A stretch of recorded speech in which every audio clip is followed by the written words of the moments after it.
Welcome to the 1000 Hours Outside podcast. I have a friend on with me today. Welcome, Durenda Wilson.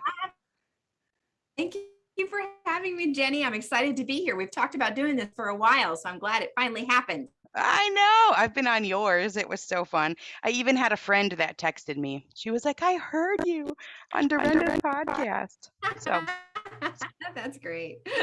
I loved it. I felt famous. It was awesome. So Durenda also has a podcast, and we're going to be talking about her podcast and her family and her awesome new book, The 4-Hour School Day.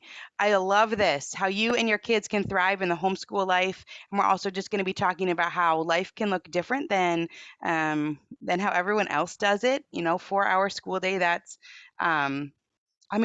that's a neat life, right? And so we're going to be talking about that and her podcast and her family. I already said all those things, didn't I? Okay. All right. Let me tell you.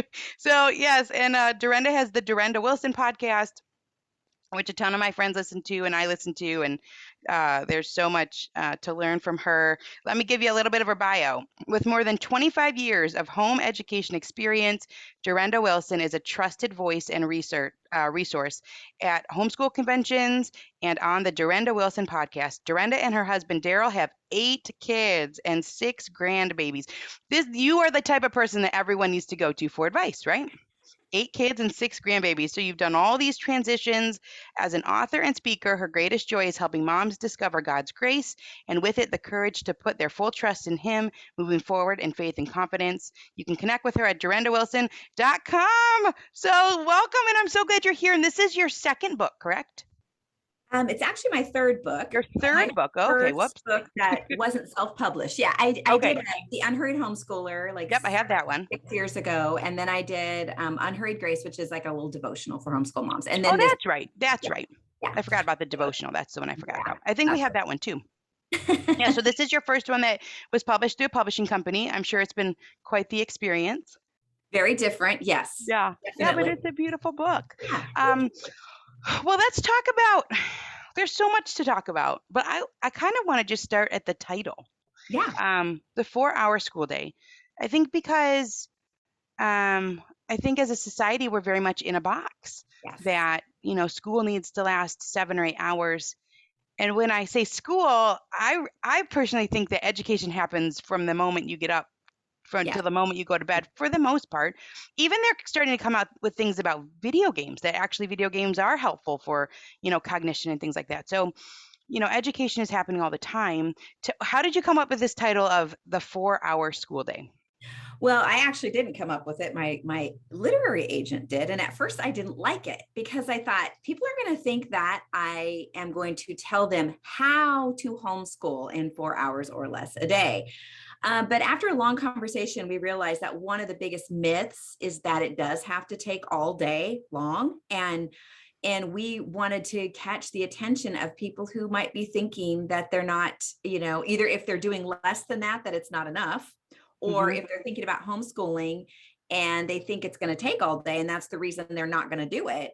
That I want to show them that that's simply not true. And so much of it is based on what you just said. Education happens all day long. But when I talk about the 4 hours, it's the actual book work piece of it. And the 4 hours is the max. Like when my kids were in kindergarten and first grade, we're talking zip, zero, nada. Same. We did nothing. 15 minutes if they want to, Just kind of that, that unhurried approach that I talk about in the Unhurried Homeschooler. And that slow transition into, maybe some more, booky type things in terms of, workbooks and stuff like that, that it's just a slow, very natural, it is natural. They are able to do more, and so then maybe things take a little bit longer. Right. So we've got listeners that homeschool and don't homeschool, and you and I were going to record a podcast actually at the beginning of the school year. That was specifically for homeschoolers. That was like, you don't have to be afraid. But then we were both busy. Yes. So here we are in November. Yes. And so we're a little behind the 8 ball, but I think that the concepts here will be good for any family, which Right. is, if 4-hour school day is enough, then we can cool it on the tutoring and we can cool it Exactly. on the weekend things and we can cool it on the homework a little bit. Um, John Taylor Gatto, he talks about time, Mhm. uh, and he says it takes 50 hours to functional literacy, um, which that's shocking. I read the other day that it's 20 hours at the right time, for like, for older kids, if you're teaching 9 to 12-year-olds, K through 6 math, 20 hours, What? 20 hours. What? I can't I, let my kids listen. I know. Isn't that Wow. crazy? And so Wow. like when I, thought about writing the 4-hour school day and wasn't like, I wasn't hep on the title, but then I realized, wait a second, these people need to understand that Yeah. not just I'm not gonna be able to show them how to do it because I don't know their children. It would be really presumptuous of me to assume that I know what your children need, Mm, because I'm not their mother. You right. are. And this is the thing I really try to affirm in the book is that I just believe that parents are qualified to facilitate their kids' education because they love their kids more than anyone. Mm, They're more yes. invested in them than anyone. They know them better than anyone. And, it's just, if I just, that was my hope and prayer as they would read this book, they would realize, wait a second, I can do this. Mm, I've got what it takes to do this. You don't have to know everything. You just have to be a learner, be willing to learn yeah. alongside your kids. And it is, when you have that kind of mentality, all of a sudden it turns into an adventure Hmm. instead of, oh my gosh, we got to get all this stuff done. And I remember in the middle of, well, I don't know where we are in this pandemic. Yep. I want to say in the middle of it, but a year ago when we were in the middle of it, but I feel like sometimes we're still in the middle of it. But anyway, all that to say, I remember at one point teachers, this was on like the public radio station. There was someone, a teacher, educator, or somebody up there somewhere, basically said, parents are freaking out that their kids are falling behind, but they said what Mm. they don't understand is that, basically we have an arbitrary set of standards for their kids. And I was like, you That's it. actually said Wow. that? I can't believe you said that. But it's like, it was such affirmation as a mom. I knew it all along. This checklist, all this busy work, all this stuff. This is just Wow. stealing my kid's childhood, and I'm not going to Wow. have it. And this, the beauty of what we're seeing right now is so many parents standing up and saying, you think you own my kids? I don't think so. You Yeah. think that I can't do this, or I can't be the parent and make these decisions for my kids? Nope, you're wrong. And I think they're just starting to realize they've got what it takes to stand Yeah. up for their kids and do what it takes to do what's best for their kids. And I love seeing that. Yeah, I mean, that's a really interesting phrase, an arbitrary set of standards. And it's interesting to me because I used to teach. Mhm. So I taught high school math. And actually, I had one year I taught in the inner city schools, which was my favorite year of teaching. I Mhm. taught I taught junior high, like social studies. And as a side note, I didn't know anything about social studies. Oh my goodness, I have to tell you this story. Um, so I got like the easiest minor that I could get, and it was in history. Right. And I had a math degree, and then I was like, well, what's the easiest minor I could get? It was like the least amount of credits was history, and I just took these random courses, and I wasn't super interested, and so that was the first job I got. And I remember being in the first day of class, and someone asked me who the second president was, and I didn't know. So I was like, well, this is something that we look up in a book. So you just think about, well, first of all, that shows the holes in my own education because like my kids have done the president song through like classical conversations. Just we don't even do that, but there's the president song. But then also, you know um so the teachers have holes, but then I don't even know where I was going with that. teachers have We're talking about holes. the arbitrary, and you were teaching social studies. Yeah. So okay. So that was I guess that was just a story to show that like the teachers, we think these teachers know everything, but they don't. Right, Some of them are coming in and that's their minor, or this is they got right. shoved in this class last minute. So there's that. But then as being a math teacher, the last year I was in charge of like the curriculum from kindergarten to 12th grade for our whole district. And it was like, where does all this stuff come from? They send these Huh. tests. Nobody knew. Nobody really knew where it came from. Like politicians is where I think a lot of it Yeah, came from. yeah. But Yes, it was always a exactly. question of like, well, no, who came up with this? Like every kid has to pass algebra 2 to get, to get Yes, their high school diploma. yes, And people are like, have these people sat in a classroom? Like, some kids just aren't cut out for that. And that's fine, right. And so there was always this question of like, who is making these decisions? They're clearly not with the kids. No, Um, and so that arbitrary set of standards is huge. And that 20 hours for math is huge. And John Taylor Gatto's the 50 hours to functional literacy, which means that you could read, write, you could learn enough reading, writing, and arithmetic at the right time in 50 hours to learn anything you ever wanted to learn. That's exactly, what he says. 50 hours. exactly. I mean, that's like a week and a half of school. And so Yeah, I don't know. So I love this title because our life is our time. yes, And if we can free ourselves from these constraints that yes, like sitting, seat work, homework, all of those things have to take 8, 10, 12 hours, 6 hours a right, day.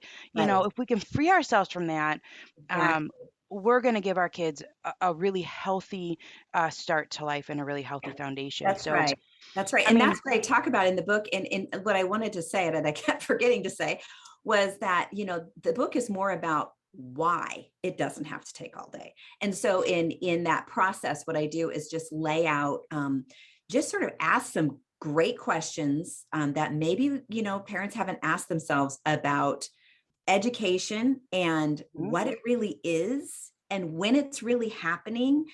And all of a sudden it opens up your perspective on it, and all of a sudden it opens up your world to being able to just enjoy your kids. yeah, Obviously there's work raising kids, there is, but there's so yeah, much of homeschooling that can be enjoyable. And that's what I love about 1,000 hours outside, is it helps, um it helps take that focus out of indoors, out of bookwork, out of, the checklist, mm, and out into the world.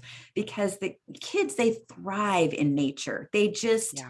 They love it. I And kick so do my kids we out. as Yeah. adults, right? I mean, Yeah, there's all for all kinds of of us. things that go on in our bodies when we're outside, when we're, just out in nature. And kids need it for, I talk about this in the book, that their vision actually can end up being distorted, and they can end up being nearsighted or whatever, because they're not outside enough and Yeah, seeing things in the distance. Their eyes need to be looking out a yeah. lot when they're younger, which is totally, natural for them. They want to be Mhm. outside, they want to be playing, they don't typically want to have their nose in a book for any length Right. of time. Not that that's a bad thing. Obviously, we sit and read with them if they, that's something we want to do and they want to do, and we can make it cozy and fun. And that's the beauty of homeschooling. We can sit on it wherever we want. We could sit outside and read if we want to. Sometimes my 17-year-old Yeah. son, he's the only one left that I'm homeschooling, we'll go outside and do schoolwork, or we'll go to a coffee shop and do schoolwork, or we'll, whatever. Or like the last 3 days, he hasn't done any schoolwork. He's been working on an outdoor project that we need finished. And we just So make the neat. exchange, and he's And motivated. learning is happening. Mhm. Learning is happening there. I Absolutely. think that the point is balance, right? Which is that we've Absolutely. tipped too far, and and so that that I've read about that the vision problems are worse in areas where academics are pushed more. Right. So where there's a lot of higher learning and all this, focus on reading really young, and the kids' eyes, they're not ready for it. Right. They're not ready for it. Actually, the Waldorf schools talked about, and especially because this is going to go on video, I learned it from my midwife, but the Waldorf schools, they have physical markers that, to know that a kid is ready for reading. And one of them is that you can lift your arm over your head and touch your ear. Um, and it has to do with like your limbs and the ratio of your limbs. And then they talk about that your adult teeth are coming in, and that shows that your internal organs are formed. There's all these physical markers, and that up until those points, the child's ears are not fully formed, nor are their eyes fully formed. And so we can really damage if we're really pushing that reading. And they say kindergarten is the new first grade. I mean, stuff is really getting pushed It really is. And if you down. compare that to 20 years ago, it's more like third grade. I Wow. remember because I remember when I was growing up, we didn't learn our multiplication tables until sixth grade. Wow, Durenda. Sixth grade. And so when I started homeschooling our kids and we go into, Wow. and they're trying to teach them this in third grade, I was like, okay, I just kind of tried to just kind of weasel my way around it. If they were ready and they wanted to do it, Hmm. great. I had different ways if it meant that they were just going to kind of go over these things a little bit every day for 2 years, I was fine with that. Yeah. The problem we ran into was that a lot of math books require now that multiplication before you can even move on to the next thing. So what I would do is I would give them the multiplication fact table. So they could just look it up. They could just look on that list and find out what is 9 times 9. You do that enough times and eventually you memorize it, right? Right, I know. 9 times 9. Wait, I gotta do the other way. 81. Did you ever do that one? I didn't. Nope. So for the nines, then all you have to do is put down your ninth finger, and then there's 81. Ah, Or is it 9 times 4? right. Well, I feel like I'm backwards. I can't really tell. 9 times 4 is 36. Put down That your is fourth very finger. cool. You can teach your grandkids. It only works for the nines, but also I used to be a math teacher. Right. My mom, my sweet mother, she would go when we would go on long trips. She would go to the library and she would get out all these like learning things on song. And so we had them all. I mean, I know a song for every multiplication table. Yes. I Yes. still know them. I Yes. still sing them in my head. Mm-hmm. Like Well, here's 7, 14, 21. It's just like the whole thing. I know. I've got schoolhouse rock songs in my head, prepositions, conjunction, junction, what's your function? Yeah. Yes, you do learn through music. I was listening to something with my son the other day. We're going through this series called Reading the Bible Again for the First Time. And so this guy is bringing out all kinds of really interesting things that kind of changes your perspective. But one of the things he said is that when we listen to something, we actually are in a sense giving that thing authority in our life because we're taking it in. So even in a conversation, when I stop and listen to you, I'm giving you a place of authority in my life to speak to me, and I listen. And so he was relating it to the fact that when we sing and when we hear things, especially music wise, we tend to remember it, because he was talking about how the Bible was meant to be heard. I mean, we have the written, but they didn't have the written way back then. And so it's interesting about the ancient times, and there's a lot of historical stuff there, but they didn't have paper, they didn't have things to write, so they would speak it from one generation to the next. So you think about that and the power of words. And so all these conversations that we have with our kids along the way, where we're really engaged, which, you and I both, I know you're like this too. You have a lot of conversations with your kids and you're talking about the things that they're interested in, and you're engaging with those interests, and you're asking questions, and you're, all these different things. The value in that, I can't even emphasize it enough. And it has nothing to do with curriculum. It has nothing to do with piles of books and checklists and those arbitrary standards. It's a relationship with your child. And I heard someone say a while back that basically, how did they say that? Basically, education without instruction is provocation. And the whole meaning behind it was a data-filled just information-based education that has nothing to do with relationship and personal instruction and discipleship and walking alongside of your child and having a relationship with them actually provokes children to anger. Interesting. And I was like, well, we're seeing a lot of angry kids. They hate school. They don't want to go to school. They're not really learning that much. They're just doing their time. And I want so much more for my kids than that. I mean, obviously, I know there's great teachers out there, and there's some good situations, and I can't, generalize across the board at all. But I think at the end of the day, if you're feeling that tug towards homeschooling, I guess I'm here to just encourage you that that it could just be a wonderful, wonderful thing for you. And and you need to know that as a parent, you're qualified. You're qualified because you love that kid. And those kids more than anyone. I always say, like a teacher, actually, my son said this. He said, Mom, you got to tell these parents that that a mom on her worst day still loves her kids more than a teacher on her best day. Wow. And that's not a slam on teachers. Wow. Who said that? One of your kids? My kids. Yeah. Yeah. That's pretty profound. And he's right, because, obviously they're your children. I mean, that's just, you can't argue with that. It doesn't mean the teacher doesn't like your child and isn't concerned for them, but that level of concern and that level of love is so much deeper from a parent. And it comes out in how we teach them and how we walk through, if we decide to homeschool, how we walk that out, and those parents out there sometimes think they have to be a teacher in order, like, okay, now we're doing school, so I need to put on my teacher hat. And I just say, no.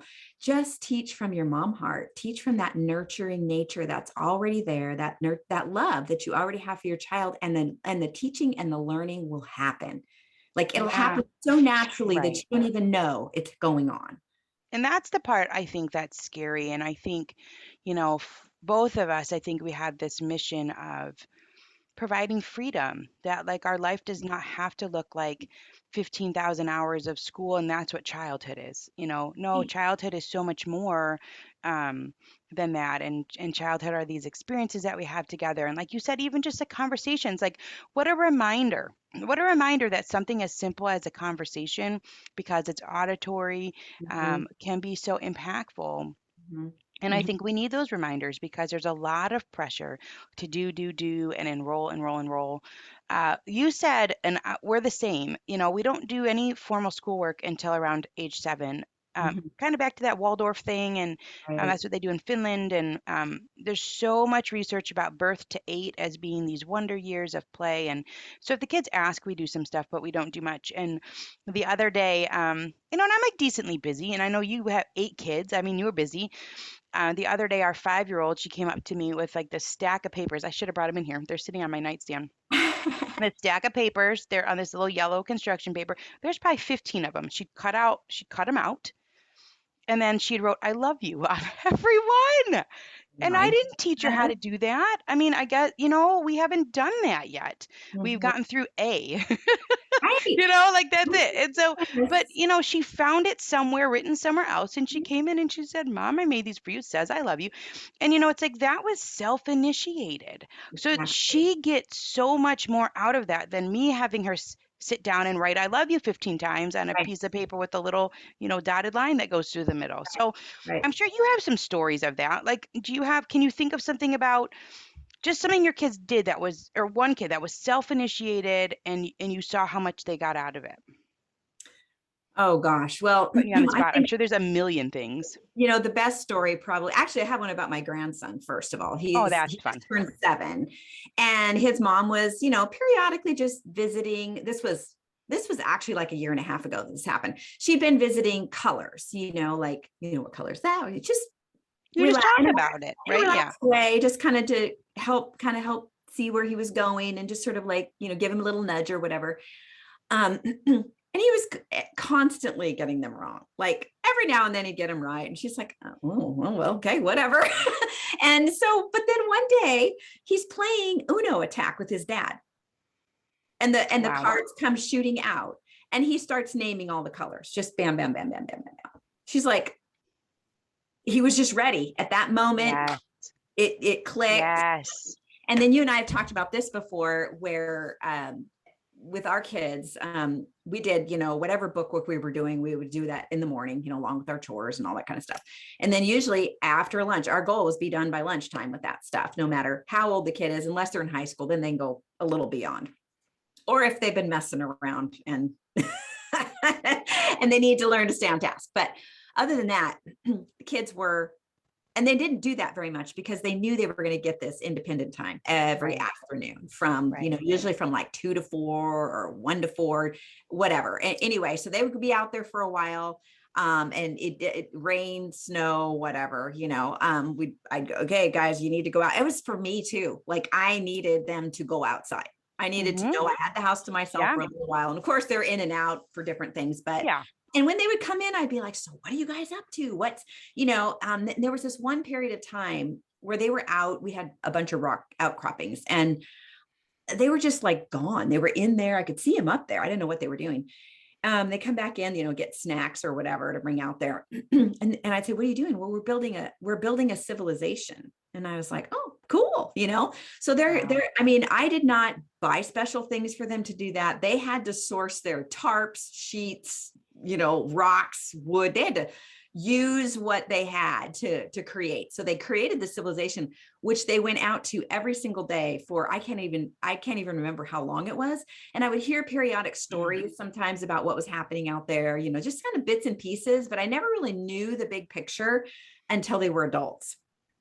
Which And is so cool. it was really cool because I knew good things were happening out there. I could sense it when they came in and they would tell me what they were doing. I was like, yeah, this is good for them. But they told me later that they learned basically a lot of like society standards and things like that, because they each had their own property. They had their own property line. They each had their own like role in this society. So like you would have like a person who was like the law, and you would have somebody who was really good at building houses. So he would help other people build their forts in exchange for, the younger kids who could come in, give me the puppy dog eyes, ask for snacks, and then they would sell them to their siblings. And they had their own currency out there. Wow. It wasn't real money. It was, certain rocks or whatever. I mean, it was quite elaborate, and I had no idea. Well, I'm just in there like, oh, they're entertained. I'm fixing dinner. I'm doing laundry. But isn't this the win-win? Isn't this the win-win?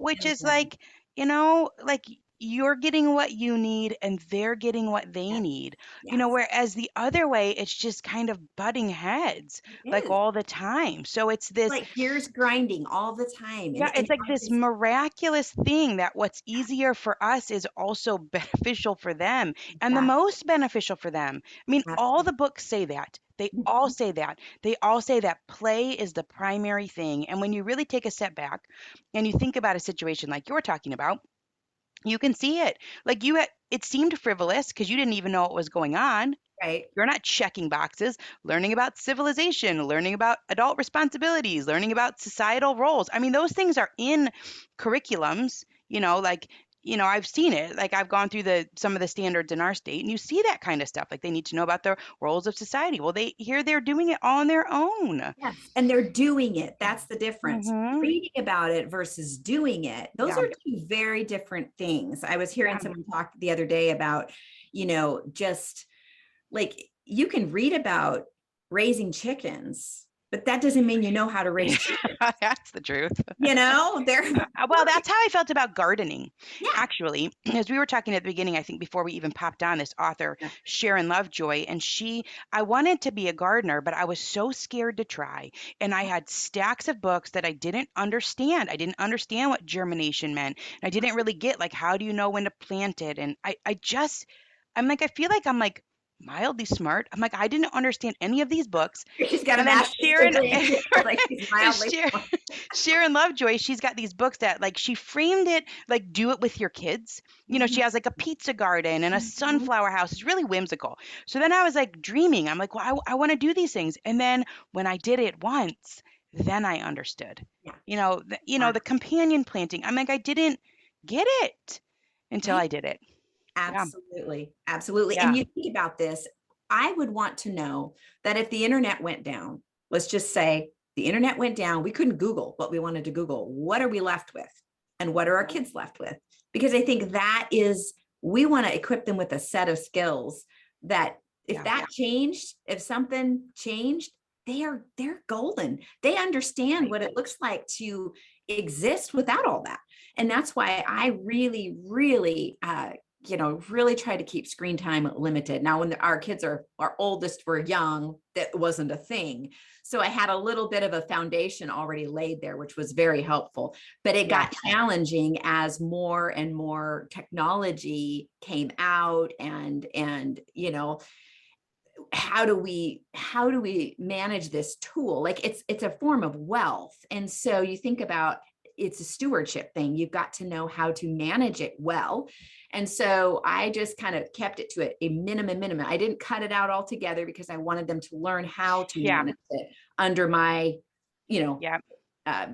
discipleship and, just under our roof. I think that's a really important point that I hadn't thought about. We did a podcast at the beginning of this season with Gab Wireless, and they've got like a non-smartphone, and they call it like a first phone for kids. And that's what she talked about. She was like, in every other situation in life, we give the kid the butter knife to cut with first, and then we give them the sharp knife, or they do the no pedal bike, and then they go to pedals. I mean, in every other thing, there's this gradual, but then we just give the kid the iPhone, or whatever. We give them all access. And so I thought that was a really wise approach, which is we should look at technology the same way. Like, let's teach them, how do you text and what do you say and what's inappropriate? And, it's sort of like the rules of the game, and exactly. Instead of just like free for all. But I wanted my kids to overall have a very natural childhood.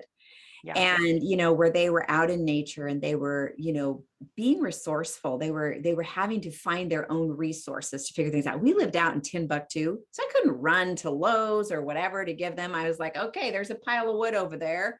I think there's a bucket of nails over here. Well, and that has a name today, Durenda. So you were like you're like cutting edge. So the name for all that stuff, right, is loose parts. I mean, there's whole books written about it and blogs. Really? It's called Loose Parts Play, and it's about having a bunch of loose parts. And so they say have old tires and all the things that the kids pick up, and they're heavy and they're moving, like they're moving the logs. That's called heavy. I know, but it's not. It's called heavy work, and that's helping them with their ligaments, and it's helping their sense. It's called proprioception, like where they know how much force. Like, that they're banning tag at schools because kids don't know how much force to use, and that heavy work of moving little, logs and things, that's what's helping them learn that. And so they don't. Why are we banning something? Why are we banning? Well, because they're using too much force because they don't know, and then everyone's getting hurt. It's because they haven't had this like foundation of play. Yeah, well, let's go back and teach them. Yes. So I know it's like we got to go backwards. Yeah. But, that's like a foundational thing, I think, that kids build up over time. And so if they hit age 8 and they haven't had those experiences, they don't know, they say like that, maybe that child wouldn't know how to hold a baby chick. They would maybe squish it or not hold it hard enough, and it, and it jumps away. So all those sort of little tactile things. And we learn that through like the push and pull. It's so interesting though, because everything you're saying, there's a very simple way for them to learn it. Mm-hmm.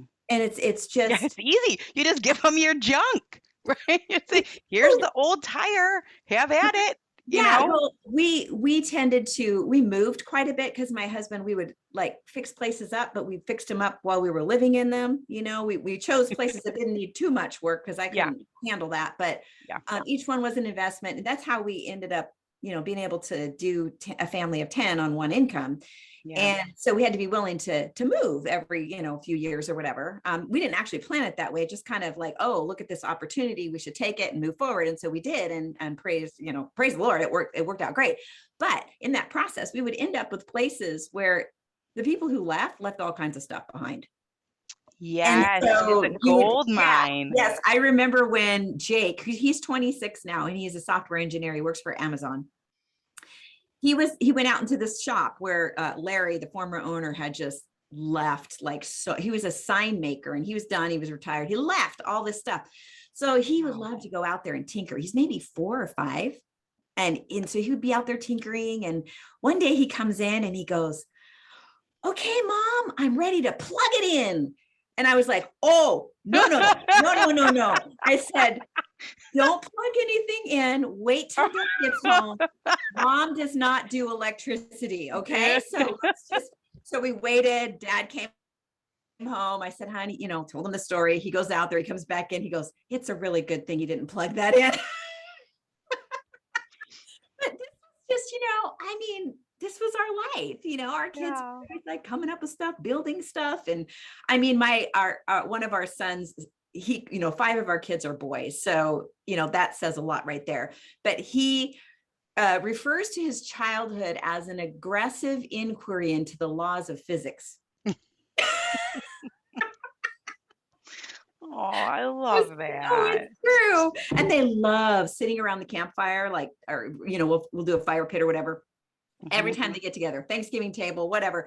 Oh, They're I've always, seen that. I've seen you post about that. That's really they're special. they talk about this stuff that they did. Remember when we blah, blah, blah. And sometimes I'm sitting there and I'm Oh. going, really?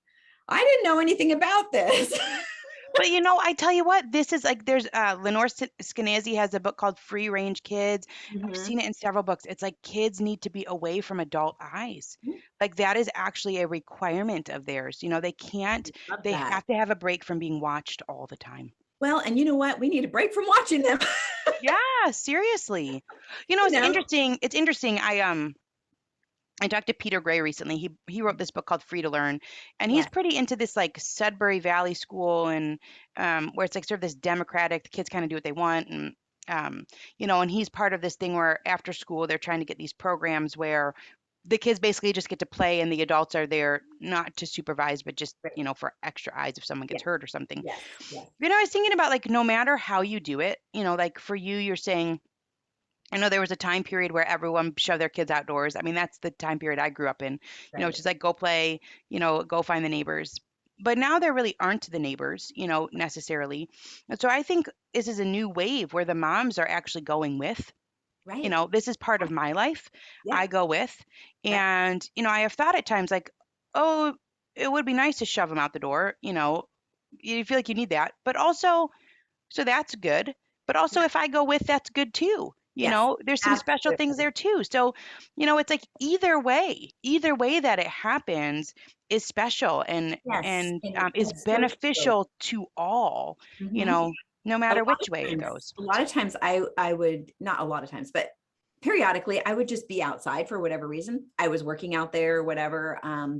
Or if it was nice weather, I just sit Yeah, outside and I if you love could sit and read a book, watching or them. I they're actually just playing, loved or just watching sit. them Yeah. because we would go down to the river in the summertime and I would just sit and watch them. And I learned so much Oh, by watching my kids. And I would just close my eyes and just listen to their voices and them having so much fun. Sometimes when you just eliminate the visual, you hmm take in so much more. And it was just, I'll never forget it because, it was just all those years they were sweet years. I mean, there were hard times, but yeah. I would say overall, I look back and I have no regrets. And that's what I wanted. I wanted to be able to look back and say, my kids had a childhood for them. I mean, I enjoyed them. That was Yeah. the rule, not the exception. I enjoyed my kids. They seemed to enjoy me. And now as adults, we still enjoy each other and Yeah. just have, I think that should be your next book. relationship. I'm Oh sure that yeah. you're ready to write another book. But I I do love think writing. that that piece is missing. Mhm. I'm not seeing, which is like that transition. Like, Right. how, like the bonfire and what did those transition years look like? And Right. um, it's neat to watch though. I'm watching you do it, and I've got a good friend. I'm watching her do it too, and it's really special to watch those Mhm. transition years. So I mean to live a life of no regrets, man, that's a goal, I think. You know what, Durenda, we've not even got past the title. That's okay. But I mean, that just goes to show how good the book is. Well, Because look at there can be you know, so much. Oh, let me read. I want to read a quote or two from here. well, and a Well, it's lot of hard what to we're pick. talking about are things that, These are the themes of the book. yes, exactly. Absolutely. One of the things I had written down in here was about fear. Mhm. You talk a lot about fear, and I got a page number written down, but you said one of the biggest and most common obstacles parents face in regard to homeschooling is fear. And I think this is in regards to parenting as well. Fear Mhm. of not being enough, fear of failure, fear of adverse circumstances, fear of failing our kids, fear that our kids won't, you hit it all here, fear that our kids won't measure up, fear that we won't measure up, fear that our kids won't be successful, and fear of what other people think. And then just a few paragraphs down, you say, we move forward in spite of our fears, Mhm. which I thought was just I mean, that's kind of the story of all of our lives, probably. No It one is. really knows what they're doing. And, I think, for us, we've done some research and we've tried to be diligent. And, even if you have all of that research behind you and you've read all these books and you have wise people who have gone before you, you're still afraid, Yeah. especially if your life looks different than what the majority of other people's lives look like. Yeah. And that maybe is our paths really align there. This 4-hour school day or less, like you say, if they're little kids. I mean, it really does not look like, um, the typical childhood. But we don't have to be afraid. No, we don't. We don't. And if we just think about what's natural for children, that helps so much because they're wired a certain way, and if you allow them the time and the space, they show you what they need. They show Yeah. you what they're ready to learn, and you don't have to try to figure it all out. You can relax and just enjoy the process Mm, with them. what a great word to use to describe a parenting approach, relax. Because I Mhm. don't think that most of us think about relaxing when we think about parenting. But I think that is the point is like if we can, well, it's like maybe we're not ever not going to be afraid, but we're still gonna walk forward, and we're still gonna sort of walk through those fears. Well, and it's Um, really about, we all feel fear. That's a real emotion, about a lot of different things, but it's how do we respond to yeah. that fear? So if we say, I'm going to respond to that by saying, I trust the process. I trust this, God-given process of how our kids are wired. And I'm going to just engage in the process. That's going to be my response Yeah. instead of reacting and And taking the whatever else. arbitrary standards Yes. and trying to like kind of shove our kids into that mold that Yeah, we and can you're going just, to lose yeah, so much by doing that, and you'll gain so much by not reacting yeah, to the fear, and instead just responding with a calm sense of peace. And this is what our kids need. They need calm leadership. They need they need us to just be that nurturing, loving parent in their life. We play such a vital role in our kids' lives. We're laying the foundation for their future. You don't think about it when you're raising your kids, but most mm, of their lives, our kids are going to be adults. right, Okay. So we get right, them for a short period of time. And I know it can feel like a really long time because I remember while I'm in the, throes of yes. homeschooling 8 kids, I'm thinking to myself, I'm going to be doing this the rest of my life. It's never going to Yeah, end. but then you turn around and your kid is 13. I mean, that's where we are, and they're Exactly. 13 and you're like, well, we have less than 5 years left, and maybe they're not going to leave when they're 18, but, Right, right. um, But you you're know, right. I mean, there's a major foundation. Most of his foundation has already been laid. yeah, Has. yeah, And so, and that's not something, again, we don't react in fear to that, but we right, respond by saying, I'm going to slow down and I'm going yeah. to unhurry, my heart. It doesn't mean we're not busy, because I heard somebody say once, busy is your calendar, hurry is your soul. Ooh, So I the like that. state of your soul Mm, needs to be calm. And especially in the world we're living in, never could our kids yeah, need us to be calm and to show calm leadership and to be nurturing yeah, and loving and engaged. And like I said, just yeah. they see that we are trusting the process, and for our families, trusting God in that process, and that we can relax and we can enjoy each other, Yeah. because this is what life is all about. It's family. Yeah, it's relationship It's for great. sure. Yeah. Well, it's interesting because you have to walk through the fear Hmm. in order to realize that these alternative methods work. Yes, Like so for exactly. us, I mean, I remember being really afraid that we didn't start doing any reading until age 7. But Mhm. now I have a 13-year-old and Right. I'm like, oh, it's fine. Like he's Yeah. fine. He's like he's a great reader. He reads all the time. He has a Yes. book with him all. We're constantly having to tell him to put his book away. Like, all right, can you not bring your book to the, to every restaurant, to everything. Right. He's always got his book. Can I go to the car and get my book? I mean, but but I wouldn't know that Right. it worked unless we did it. And so then I'm glad we did. And then for the other kids, obviously it's easier because you have that Right. background, and every kid is different. But Mhm. um, so Durenda, listen, your stuff is so influential. The 4 Hour School Day is your newest book, and then you have two other books. Can you tell us where people can find you? Where can they find your books? Where Okay. can they find your podcast? Give us all the info. Okay, you can find me at durendawilson.com. All my books are there as well. You can also find the books on Amazon. And then Zondervan, the latest book, The 4 Hour School Day, is at Mhm. all kinds of booksellers because that's what publishers do. Yeah, yeah, yeah, they get it So, everywhere, right? yes, exactly. And my podcast is on my website, durendawilson.com, or you can also listen from your favorite platform. It's just the Durenda Wilson podcast. So Okay, love yeah, it. and I know you've got so many awesome topics on there. I have a lot. I Well, actually, we did two together. I'm not plugging yes. my own, but Oh, but we did no. two together. I was so glad to hear you started a podcast because you have so many great things to share. So Oh, I'm you're so really glad sweet. you're out there. Well, And I started it in 2019 with just myself, and then I quit in 2020, yeah, and then we got little kids, and then I was like, oh, it was in my mind, and then someone asked to be on my podcast. I was kind of like, I'm not really doing it. I didn't say that. I just went for it. And I tell you what, it has been beyond what I could have ever imagined. You get someone's best hour. yes, yeah, Like what are the, like the things that someone like the things that they're most passionate about, and you like siphon it down, right, I right. mean, on a personal level, I am walking away from every podcast episode that we've recorded Mm, changed, mm. So I'm like, this is great for me.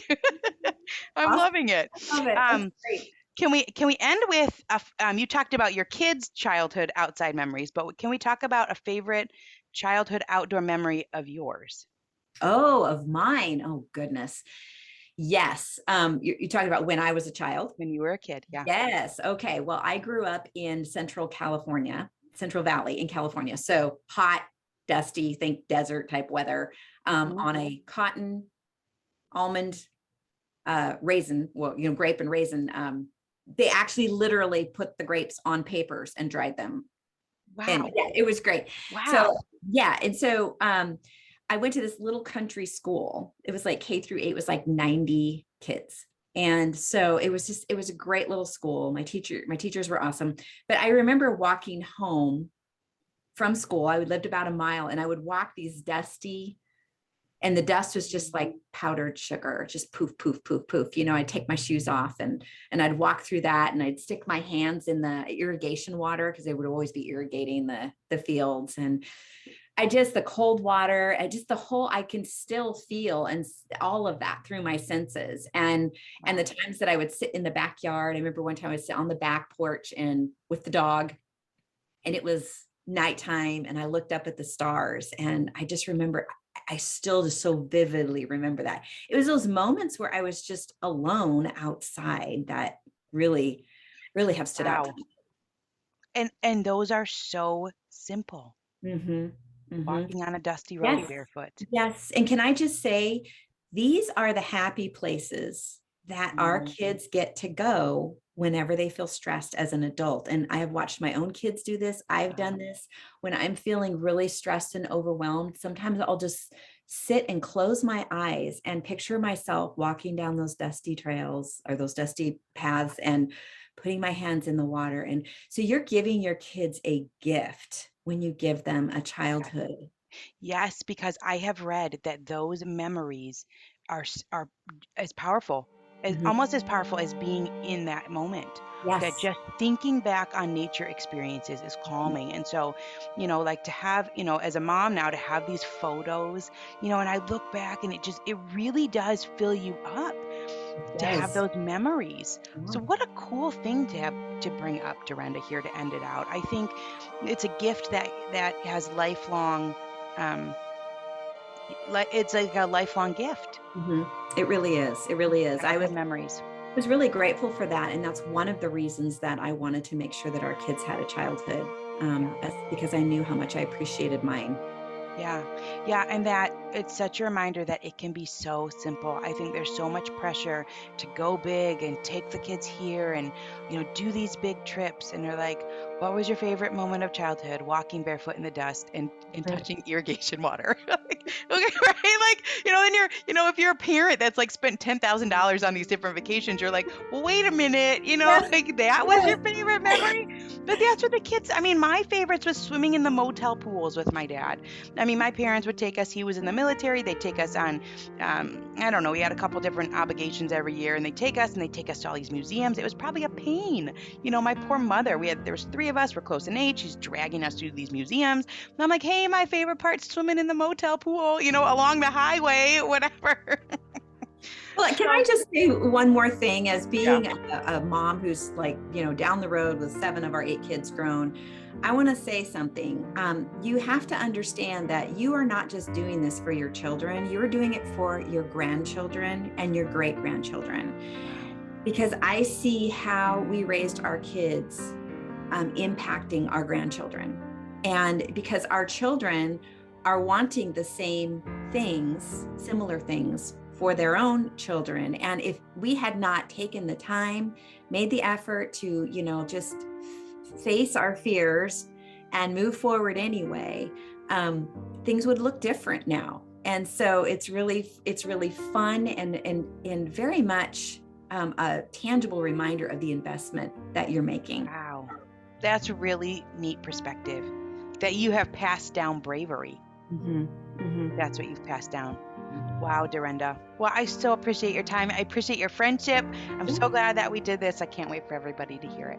Well, thank you for having me. It's been a blast.